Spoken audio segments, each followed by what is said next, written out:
I pressed my hands against the cold marble sink, staring into the hotel bathroom mirror. My lipstick was smudged. My heart was racing. There was a man's coat draped over the bathtub, and it did not belong to my groom. I had exactly 45 minutes before I walked down the aisle and vowed forever to Charlie. But my ex, Ricardo, had just walked out of this very room. Uninvited, unapologetic. And now, I could still feel the heat of his words against my skin. I just needed closure, Gina. And maybe you did too. I did not cry. I did not scream. I stood there shaking, half-dressed, fully ashamed, and completely wrecked. Because the truth was, I had let him in. I gave him closure. I gave him more than that. And now I was about to give my soul to another man, with a lie stitched into every step I took down that aisle. But that was not even the worst part. The worst part was that I was not sure I regretted it. Before I go any further, I just want to say thank you to everyone who has subscribed to this channel. Your support means everything to me. And for those of you who are new or watching without subscribing, welcome. I truly appreciate you being here, and I cannot wait for you to hit that subscribe button. It is the fuel that powers this space and keeps me sharing stories like this one. Do not forget to like, share, and let me know your thoughts in the comments. I read every single one of them. Now, let me tell you how I got here. My name is Gina. I am 28 years old, born and raised in Bowling Green, Kentucky. I work as a nurse, and I used to believe that once you walk away from someone who broke you, you never look back. That belief held true, until Ricardo showed up on the morning of my wedding. Ricardo is 40, handsome, intense, the kind of man who speaks like he owns the room, even when he is the one who should not be in it. He was my first real heartbreak. We had met when I was 22, and he was already a man, established, charming, dangerous. The relationship was messy, obsessive, too much and never enough. He ended it 3 years ago, disappearing without a real goodbye. I spent months rebuilding myself after him. Then I met Charlie. Charlie was kind where Ricardo was cruel. He was gentle where Ricardo was demanding. Charlie made me feel safe. Something I had never valued until I had lost it before. We got engaged after 2 years, and today, finally, was supposed to be the happiest day of my life. The bridal suite was buzzing with makeup artists, hairpins, laughter, and champagne when the hotel phone rang. One of the planners handed it to me and said, "He says he is an old friend, that it is important." When I picked up the receiver, I already knew. His voice was lower, slower. "Gina, I am downstairs. Please. I need 5 minutes. That is all. Just 5. I should have said no. I should have told him to leave. Instead, I told my bridesmaid I needed a breather before the ceremony and asked them to give me a few minutes alone. I met Ricardo in the private lounge on the 12th floor. It was quiet. He looked older, somehow softer. But the way he stared at me, still the same. He said he wanted closure. He said he never stopped thinking about me. He said he was sorry for how he left. And just like that, the girl I used to be, the broken, foolish one, came clawing back from the shadows. I told him he was cruel to come here.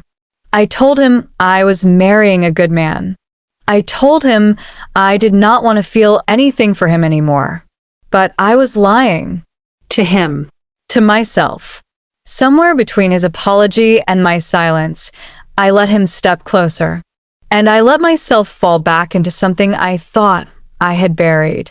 I am not proud of it. I hate that I did not scream or throw him out. But I did not. And when he finally left the room, he forgot his coat. I stared at it now, lying limp across the tub like it knew my shame. I looked at the clock. 45 minutes. I had a wedding to attend, but I was not sure who exactly I was about to become. I slipped on my wedding gown like it was armor, lace stitched with guilt, pearls pinned over a bruised conscience. The makeup artist smiled as she touched up my lipstick. She said, "You look like a woman in love." I almost choked on the words. Ricardo's coat was gone. I had tossed it into the closet and slammed the door. But I could still feel the weight of it on my shoulders. Not the fabric, no. The betrayal. The choice I made. The moment I opened the door to my past and forgot the future waiting for me downstairs. Charlie. Sweet, dependable Charlie. The man who used to leave handwritten notes in my lunch bag. The man who helped my mother fix her porch without being asked. The man who never once raised his voice, even when I forgot to love him back the way he deserved. He was waiting for me at the altar, and I was about to walk toward him with trembling legs and a smile that I no longer trusted. As the music started and the doors opened, my bridesmaids went first. I stood alone at the top of the staircase. Every step forward felt like a lie, but I walked down that aisle toward the man I promised myself to. His eyes welled up when he saw me. His hands trembled when he took mine. And I could not even meet his gaze for more than 3 seconds. When the pastor asked, "Do you take this man to be your lawfully wedded husband?" I said yes. But in my head, I whispered no. Not like this. Every word of the vow caught in my throat. I repeated after the pastor like a child memorizing a script. I vowed to be faithful, to honor, to cherish. Each word pressed harder against the lie curled inside my chest. And still, I said I do. People clapped. Someone cried. A camera flash went off. I kissed Charlie. Everyone thought it was joy that shook my hands, but it was shame. The reception began. Toasts, laughter, love songs. I danced. I laughed. I hugged family members who said, "You two are perfect together." But nothing felt perfect. Then it happened. I was mid-laugh with my cousin when I turned toward the back of the room. And there he was, Ricardo, standing by the exit in a black jacket. Calm. Uninvited. Watching. His eyes locked on mine like we were sharing a secret that no one else could see. And in that moment, my heart did something awful. It fluttered. I do not know how long he stood there. But when I turned back a second time, he was gone. Charlie pulled me close and kissed the top of my head. He whispered, "This is the happiest day of my life." I almost broke right there, but I held it in, because the truth was, I had already betrayed him before we even said hello. We flew to Asheville for our honeymoon. Mountains. Quiet. A cabin built for romance. But inside I was hollow. Charlie was perfect, thoughtful, patient, doting. He ran warm baths, made breakfast, even surprised me with a photo book of our favorite memories. I smiled. I said all the right things. But deep down, I felt like a ghost wrapped in a white lie. The first night, I pretended to fall asleep early.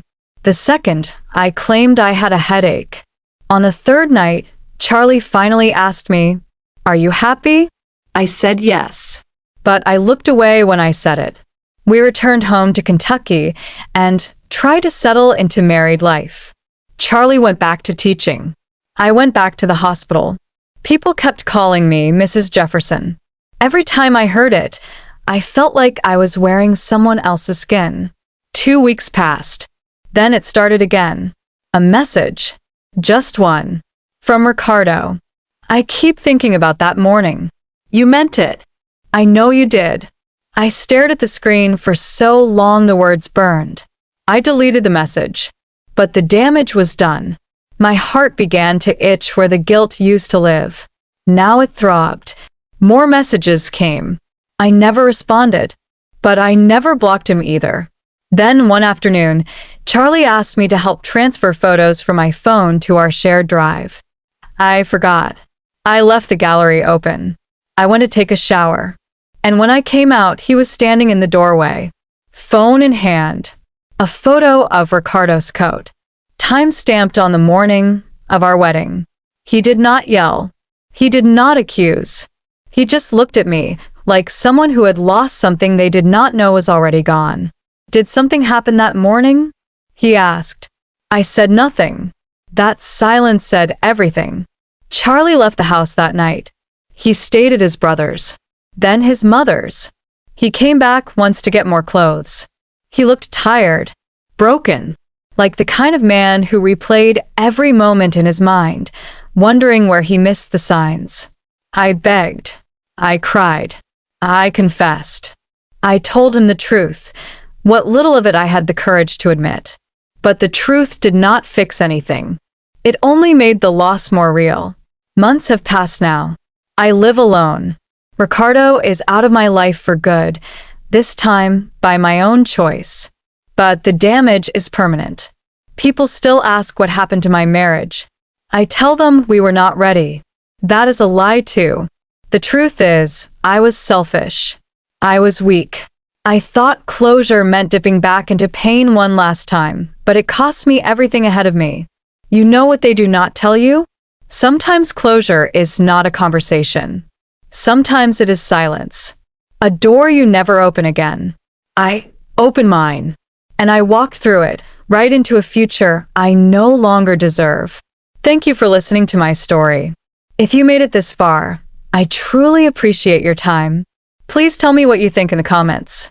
What would you have done if you were Charlie? Or even me? Do not forget to like this video, share it with someone who might relate, and subscribe to the channel for more real stories just like this. Your support means everything. Until next time, stay true to yourself.